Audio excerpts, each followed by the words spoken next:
Shalom, shalom, brothers. Brother Kamal Mahar here, back at it again. First thing first, we give all praise, honor, and glory to Yahweh, Ba'ashem, Yahushua, Baharakak Wadash. Double honors to the apostles and elders on this true from. Blessings to the Akim there preaching his word with wholehearted sincerity. Blessings to the 144,001 entirely. The first fruits kingdom heaven. House David, WF, Dawadah. And shalom, the brothers out there speaking different tongues and looking different nations. Shalom to you, brothers. So today, brothers, man, normally I don't really like to drop my vids in the car, but through the spirit, I just felt like, you know what I mean, through the sake of time and where I'm headed, through the spirit, it'll work out. Today, brothers, man, I got a little bit of a, I wanted to drop this vid on to land back off this one brother. I think he's from Mississippi camp, but the fact that we need healing, man. Us Israelite people, man, so-called Negroes, Latinos, Native Seminole Indians, we need healing for sure, man. And we as a nation, man, right now, especially going through the curses of Deuteronomy 28, from 15 and down to 68. You know what I mean? It's just it's pretty much a nightmare that we living in. And I care about our people. I know 2/3 is going to get out of here because they're not going to hearken. But we need healing, man. Testimonial, just off the strength of that particular topic. I seen in the courtroom, there's one Jake obviously made a mistake, made a bad decision, so he was pretty much hemmed up in Esau's, Esau's system. So pursuing it like what Isaiah was at 42 and 24. Hold on, it's Isaiah. Just to real quick, Isaiah was, I think it's 42.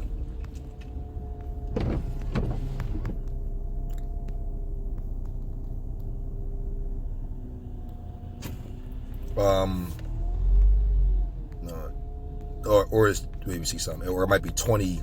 No, I don't think it's 24. It might be 24. Nah, hold on. It's Isaiah. I believe it was 42. I thought it was.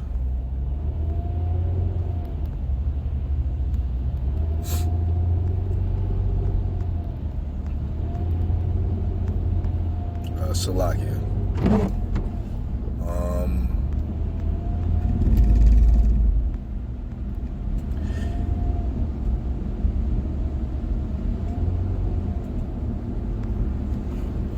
Where it goes into, you know what?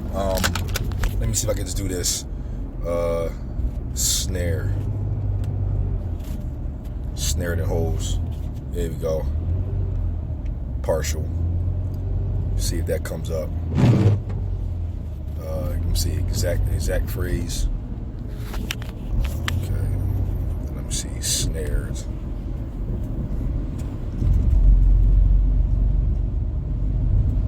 I knew this already. I'm tripping. There we go. It's a couple only. It's only a few precepts. It's Isaiah 42 and 22. So I was very close. I was already 42 and 22. So like it, brothers. Let's see if I can get this up. 42 and 22. It's Isaiah 42 and 22. While driving, it says, "But this people robbed and spoiled. They are all of them snared in holes, and they are hid in prison houses. They are for a prey, and none deliver for a spoil, and none saith to restore." And that also sounds like Deuteronomy 28 and 68, where we shall be from bondmen, sold as bondmen and bondwomen to our enemies, and no man shall buy you, which means redeem. And so I wanted to relate to that. This brother pretty much made a mistake, and he found himself what you would call in a situation where he gotta be in the prison houses, man. And the reason why I'm bringing this out is the fact that he pretty much was in the bond, and at the very end of his particular court case or so, as he was leaving out, he had a lot of family with him that was there to support him. And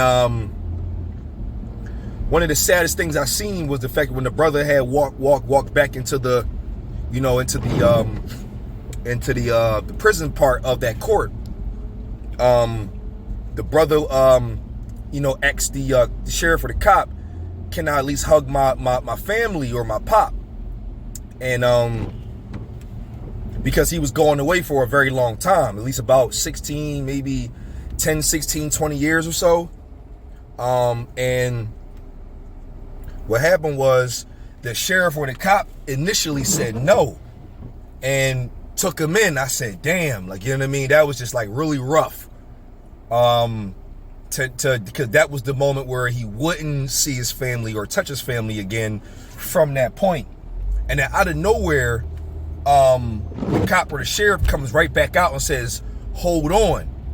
And then he stops him from leaving from the disappointment of seeing his family and allowed him back out to go hug his family, his mom, dad, sisters, brother. I thought that was very beautiful. I was like, damn, man. And it was an Israelite sheriff as well that allowed him to do that. And I thought that was just very beautiful. And, oh man, it was just love, man. It was like, damn, you know what I mean? Like that, the Lord allowed that brother to, to hug his family rather than just be all, messed up and just a bad situation. Is horrible. It's devastating to see.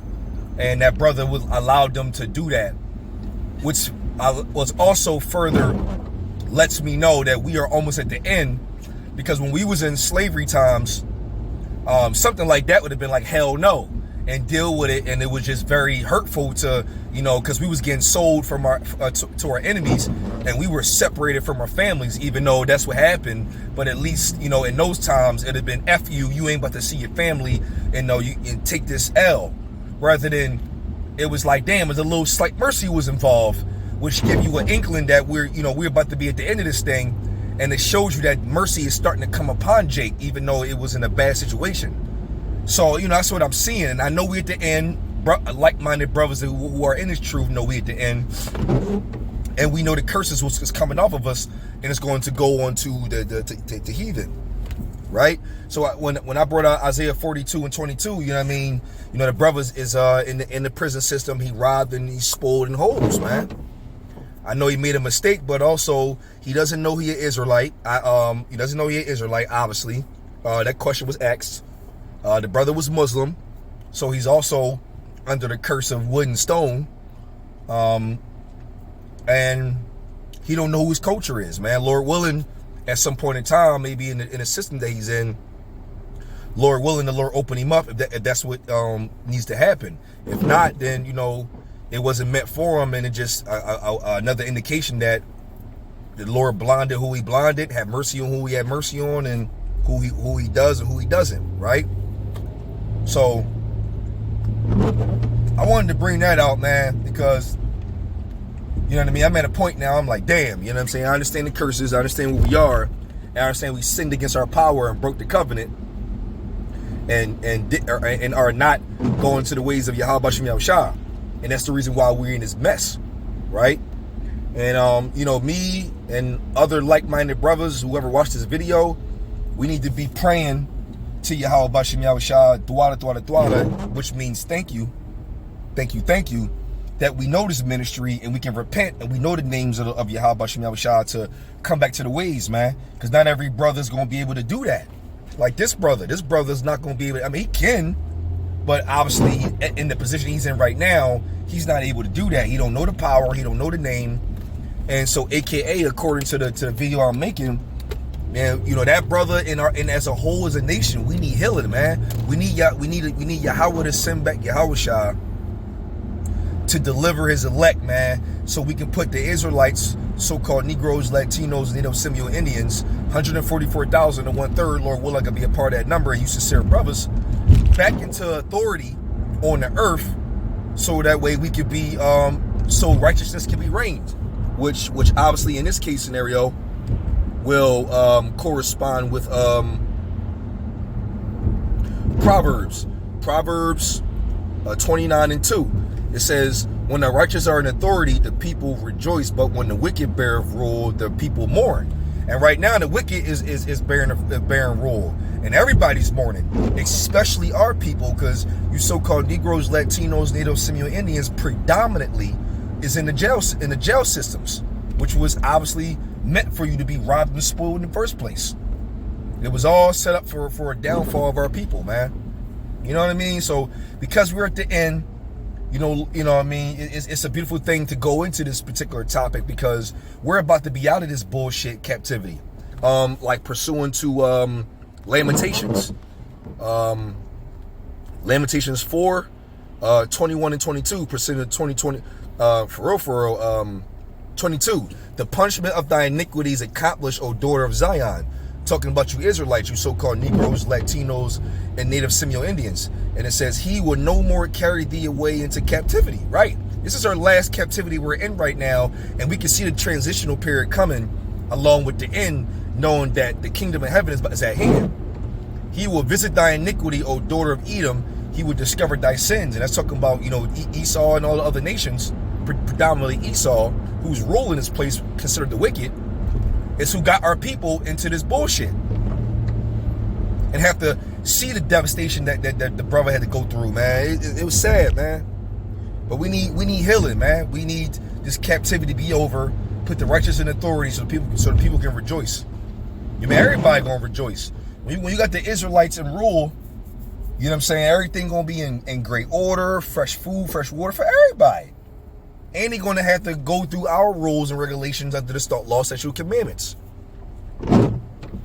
which will be healing for us, obviously, with those new bodies, immortality, young, and got the law, statute, commandments download our inward parts so we don't sin at all, and program for righteousness, so that way we can just keep living in a great situation, which is healing, which is also, the destruction and the destroying of death itself.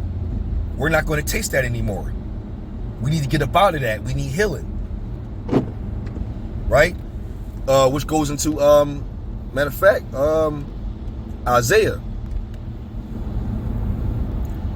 Isaiah 14, 1, 2, and 3 is the point. Isaiah 14, 1, for the Lord will have mercy on Jacob, right? And will yet choose Israel and set them in their own land, which is Israelites. And the strangers which are not Israelites shall be joined with them, with the Israelites, and they shall cleave to the house of Jacob. Right, they're going to cleave to them. And the people shall take them. The Israelites will take the strangers and bring them to their place, the kingdom of heaven. And the house of Israel shall possess them in the land of the Lord for servants and handmaids. They're going to be slaves, rightfully so. But why? Why are they going to be slaves? And why are we going to possess these other nations? And they shall take them captives, whose captives they were, and they shall rule over their oppressors. Because right now we're being oppressed. We're being oppressed, and we're being, robbed and spoiled in holes. Our heritage has been taken away from the other nations. Our land is taken. We don't know who we are, and pursuing in Psalms 83, all our enemies, leading off with Esau, so-called white man, conspired to do all of this. All had a hand in our captivity. So now we got to take them captives, who captives we were. Right now we're captives, but in the near future, we're going to get healing by taking them captives and rule over our oppressors. Verse 3, and it shall come to pass in the day that the Lord shall give thee rest from thy sorrow, from thy fear, and from the hard bondage wherein thou was made to serve. Because we're still serving right now. We got to pay taxes. We got to ask for permission for everything, which is one of the curses. We're still in bondage right now under the system of of Edomites, man. But we need rest, man. We need healing. We need like that. You know what I'm saying? That Wolverine style shit, man. Just kind of playing with it. We need those new bodies, man. We need law, statute, commandments to be done perfectly so we can be healed and be in righteousness and get our kingdom back over in Israel and reign, man. Just live life, deliciously, man. Our people are done. You know what I'm saying? I know we sinned against the Lord. I know that. You know what I'm saying? So we need the Lord to send Yahushua, man, so we can get up out of here and get back to where we was, man. Because it's sad now, man. You know what I mean? Like, I feel a little bad. You know what I mean? I know who we are. I know where we come from. I know what we did wrong. I just know how things work. Like, I see what the issue is, man. I see what the issue is, man. We hurting. So, you know what I mean? It's like, damn, you know what I'm saying? Revelations. Revelations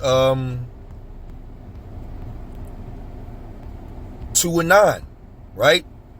It says, I know thy works and tribulation, man. We going through it. And poverty, because we super poor on this side. We got no land. We got no type of riches. We have no ownership of anything.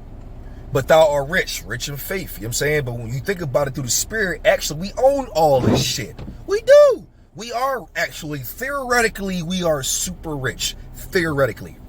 But we don't got that power and glory to attain it until Yahweh sends Yahweh Shah back and we can be restored. Salakia.